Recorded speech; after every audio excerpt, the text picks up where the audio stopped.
السلام علیکم ورحمۃ اللہ وبرکاتہ۔ بسم اللہ الرحمن الرحیم۔ ہماری آج کی صورت مبارکہ کا نام سورہ جن ہے۔ یہ مکی صورت ہے، اس کی 2 رکوع ہیں اور 28 آیات ہیں۔ لفظ جن جو ہے یہ جیم نون سے بنا ہے، جس کو جنن بھی کہا جاتا ہے، جس کا مطلب ہوتا ہے چھپ جانا۔ چونکہ یہ مخلوق انسان کی حواس خمسہ سے چھپی ہوئی ہوتی ہے، اس لیے اس کو جن کہا جاتا ہے، اور اسی سے لفظ جنین بھی بنتا ہے۔ اور جنین وہ مادہ ہوتا ہے جو کہ ماں کے رحم میں ہوتا ہے، جس سے بچہ پیدا ہوتا ہے۔ چونکہ وہ بھی نظروں سے چھپا ہوا ہوتا ہے، اس لیے اس مادے کو بھی جنین کہا جاتا ہے۔ اور پھر اسی مادے سے لفظ جنت بھی بنا ہے، اور جنت بھی جو ہے درختوں سے، پودوں سے، ہریالی سے ایک ڈھانپی ہوئی جگہ ہے، چھپی ہوئی جگہ ہے۔ پھر لفظ جن کا واحد جو ہے وہ جنی بیان کیا جاتا ہے، اور اس کی جمع جنان بیان کی جاتی ہے، جو کہ عموماً بہت کم استعمال ہوتی ہے۔ اور سورہ رحمان میں آتا ہے خلق الجان، اور جان جو ہے وہ سب سے بڑی جن کو کہا جاتا ہے۔ جنات کا تذکرہ قرآن پاک کی 40 آیات میں آتا ہے، اور تقریباً 10 صورتیں ایسی ہیں جن میں جنات کا ذکر ملتا ہے۔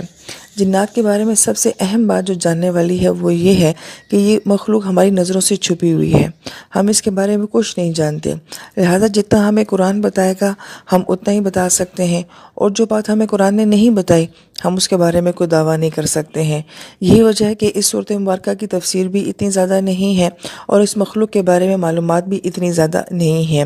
جو انسان کے اپنے پرسنل واقعات ہوتے ہیں ان کو آپ انکار بھی نہیں کر سکتے ہیں، لیکن ان کے بارے میں کوئی یقینی بات بھی نہیں کی جا سکتی، لہٰذا اس معاملے میں ہم صرف اتنا ہی دیکھیں گے کہ جتنا قرآن میں ذکر ہے۔ لہٰذا جنات کے بارے میں 2 طرح کے رویے عوام الناس میں پائے جاتے ہیں۔ ایک طبقہ وہ ہے جو کہ بالکل ہی اس مخلوق کے وجود کا انکار کرتا ہے، وہ ان کو نہیں مانتا، تو گویا کہ وہ قرآن پاک کی 40 آیات کا انکار کرتا ہے۔ اور ایک طبقہ وہ ہے کہ جو اتنا زیادہ اس مخلوق کو مانتا ہے کہ بعض جگہ اس مخلوق کی پوجا بھی کی جاتی ہے، تو یہ رویہ بھی جو ہے وہ قرآن ایکسیپٹ نہیں کرتا۔ لہٰذا قرآن و سنت سے ہمیں اس مخلوق کے بارے میں جتنی معلومات ملیں گی ہم اس کو ایکسیپٹ کر لیں گے، اور جو چیز قرآن و سنت نے ہمیں نہیں بتائی اس کے بارے میں ہم خاموش رہیں گے۔ لہٰذا اللہ تعالیٰ نے 3 طرح کی مخلوق بنائی ہیں۔ ایک انسان ہے جو کہ مٹی سے بنا ہے، فرشتے ہیں جو کہ نور سے بنے ہیں، اور جنات ہیں جو کہ آگ سے بنے ہیں۔ ابن عباس فرماتے ہیں رضی اللہ تعالیٰ عنہ کہ جنات جو ہیں وہ آگ کے شدید ترین گرم حصے سے بنائی ہوئی مخلوق ہے، جو کہ عموماً آگ کا اوپر والا حصہ جو ہوتا ہے وہ بہت گرم ہوتا ہے، مگر وہ نظر نہیں آتا ہے۔ یہی وجہ ہے کہ جنات جو ہیں وہ ہمیں نظر نہیں آتے ہیں، وہ ہمیں تو دیکھ سکتے ہیں لیکن ہم ان کو نہیں دیکھ سکتے، جیسے کہ ہم آگ کے اس اوپر والے حصے کو نہیں دیکھ سکتے ہیں۔ لہذا جنات کے بارے میں 7 طرح کے حقائق جو ہیں وہ بیان کیے جاتے ہیں۔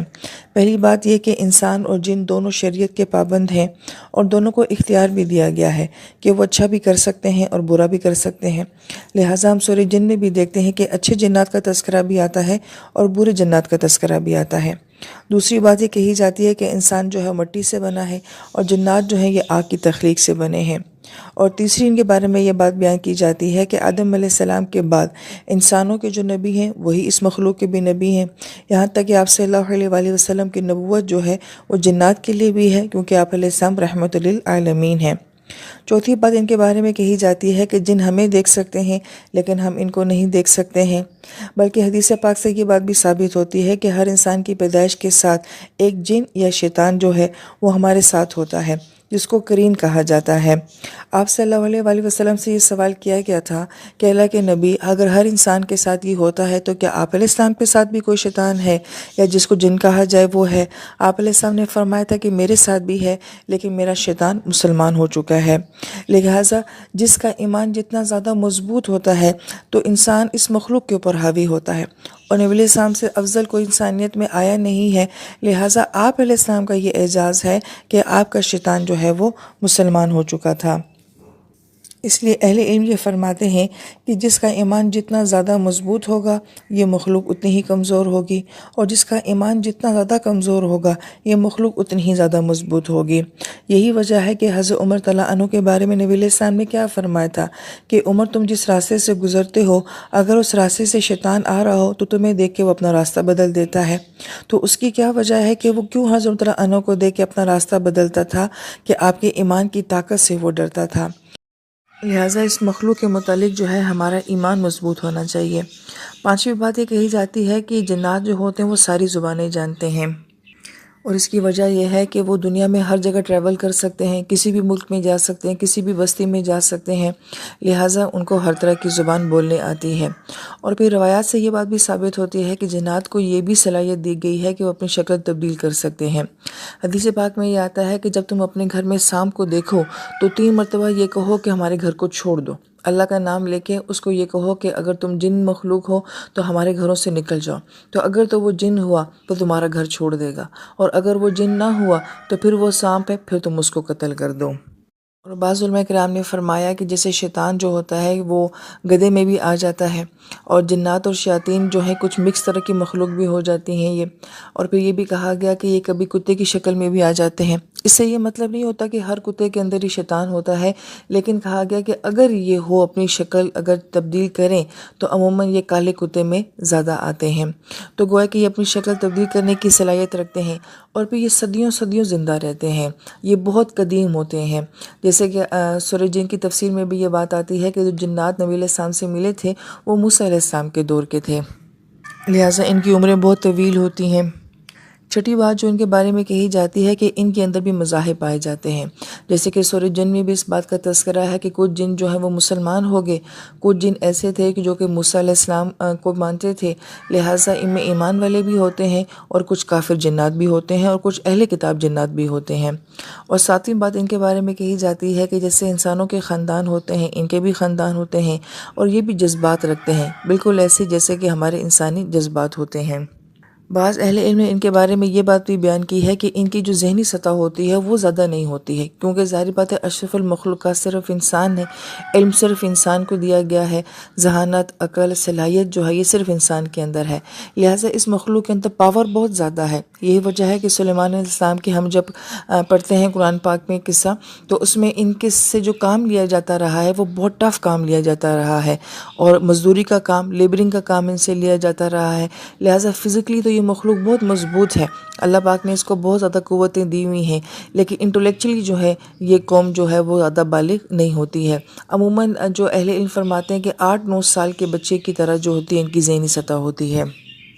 لہذا یہ 7 حقائق ہیں جو ان کے بارے میں بیان کیے جاتے ہیں۔ بعض اہل علم نے فرمایا کہ روایات سے یہ بات بھی ثابت ہوتی ہے کہ 3 طرح کے جنات جو ہیں وہ بتائے گئے ہیں۔ ایک جنات وہ ہوتے ہیں جو کہ اڑنے والے ہوتے ہیں، دوسرے وہ ہوتے ہیں جو شکلیں بدلنے والے ہوتے ہیں، اور تیسرے وہ ہوتے ہیں جو کہ سفر کرنے والے ہوتے ہیں،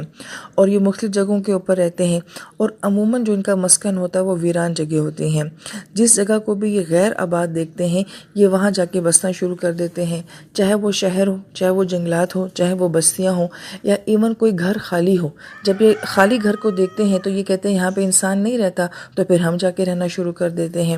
اور پھر اگر یہ گھر، اول بات تو یہ گھروں میں نہیں ہوتے ہیں، جنات کی اپنی ایک دنیا ہے، ہمارے گھروں میں نہیں ہوتے ہیں، لیکن اگر وہ ہمارے گھروں میں آئیں بھی تو اہل علم یہ کہتے ہیں کہ وہ اپنا مسکن کس جگہ کو بناتے ہیں، اگر وہ برے جنات ہیں تو پھر واش روم کو اپنا مسکن بناتے ہیں۔ اللہم انی اعوذ بک من الخبث والخبائث کا ترجمہ یہی ہے کہ اللہ تعالیٰ میں آپ کی پناہ میں آتا ہوں شیطان، جنات سے اور جنیوں سے۔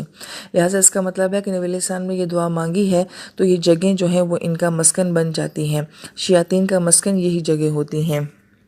اس لیے حدیث پاک میں اس بات کے اوپر بہت زور دیا جاتا ہے کہ جب تم اپنے گھروں میں داخل ہوتے ہو تو سلام کر کے داخل ہو، اور فرمایا کہ تمہارے ساتھ دوسری مخلوق ہوتی ہے، جب تم سلام کر کے داخل ہوتے ہو تو وہ مخلوق وہیں دروازے پہ رک جاتی ہے، وہ تمہارے گھروں میں داخل نہیں ہو سکتی ہے، اور جب انسان سلام کیے بغیر داخل ہوتا ہے تو یہ مخلوق ہمارے ساتھ آ جاتی ہے، لہٰذا وہ کہتی ہے ٹھکانہ تو مل گیا، گھر تو ہمیں مل گیا۔ پھر جب انسان کھانا کھاتا ہے اور اللہ کا نام نہیں لیتا ہے تو یہ مخلوق ہمارے ساتھ کھانے میں بھی شامل ہو جاتی ہے، اور یہ کہتی ہے کہ ہمیں رہائش بھی مل گئی اور ہمیں کھانا بھی مل گیا ہے۔ اسے نبی علیہ السلام یہ فرماتے ہیں کہ کھانا کھاتے وقت جو ہے وہ اللہ کا نام لیا کرو۔ حدیث پاک میں اس کا حوالہ بھی ملتا ہے کہ آپ علیہ السلام نے شخص کو دیکھا کہ وہ کھانا کھا رہا ہے اور بالکل آخر میں جا کے جو ہے وہ بسم اللہ پڑھتا ہے، تو نبی علیہ السلام مسکرا دیتے ہیں، تو آپ وجہ یہ فرماتے ہیں کہ تمہارے ساتھ مسلسل ایک شیطان کھانا کھا رہا تھا، اور جب تم نے بسم اللہ پڑھی تو اس نے سارا کھانا جو ہے وہ قے کر دیا۔ اس کا مطلب ہے کہ یہ ہمارے ساتھ ہوتے ہیں، ہمارے ہر معاملات میں یہ شامل ہوتے ہیں، محض دعائیں ایسی ہوتی ہیں جو ان سے ہمیں بچا لیتی ہیں۔ یہ وہ مخلوق ہے جو کہ انسین ہے، جس کو ہم دیکھ ہی نہیں سکتے، لہٰذا اس مخلوق سے ہمارا مقابلہ کوئی نہیں بنتا۔ اللہ پاک نے اس کو ڈیل کرنے کا طریقہ بتایا ہے کہ اندیکھے دشمن سے تم نہیں لڑ سکتے ہو، اس سے میں تمہارا تحفظ کروں گا، لہٰذا تم میرے پاس آ جاؤ، ان کو میں دیکھ لوں گا۔ اس لیے ہم یہ کہتے ہیں کہ جو مصنوع دعائیں ہوتی ہیں یہ انسان کی زندگی ہوتی ہیں، اس کے بغیر انسان تصور ہی نہ کرے کہ وہ ایک سکون اور امن والی زندگی گزار سکتا ہے۔ نبی پاک صلی اللہ علیہ وآلہ وسلم کی مبارک سنت یہ تھی کہ اگر آپ بالکل خالی گھر میں بھی داخل ہوتے تھے، خالی کمرے میں بھی داخل ہوتے تھے، یا اندھیرے والی جگہ پہ بھی آپ علیہ السلام جاتے تھے تو وہاں پہ پہلے سلام کرتے تھے۔ اس کا مطلب یہ ہے کہ ہم نے سلام کر دیا ہے، یہ جگہ ہماری ہے، یہاں پہ کوئی دوسری مخلوق نہیں آ سکتی ہے۔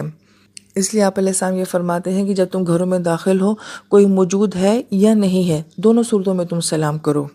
کہ اگر کوئی دوسری مخلوق وہاں پہ ہے بھی تو تمہارے سلام سے وہ جگہ چھوڑ کے چلی جائیں اور تمہیں ان مخلوق سے جو ہے وہ عافیت مل جائے۔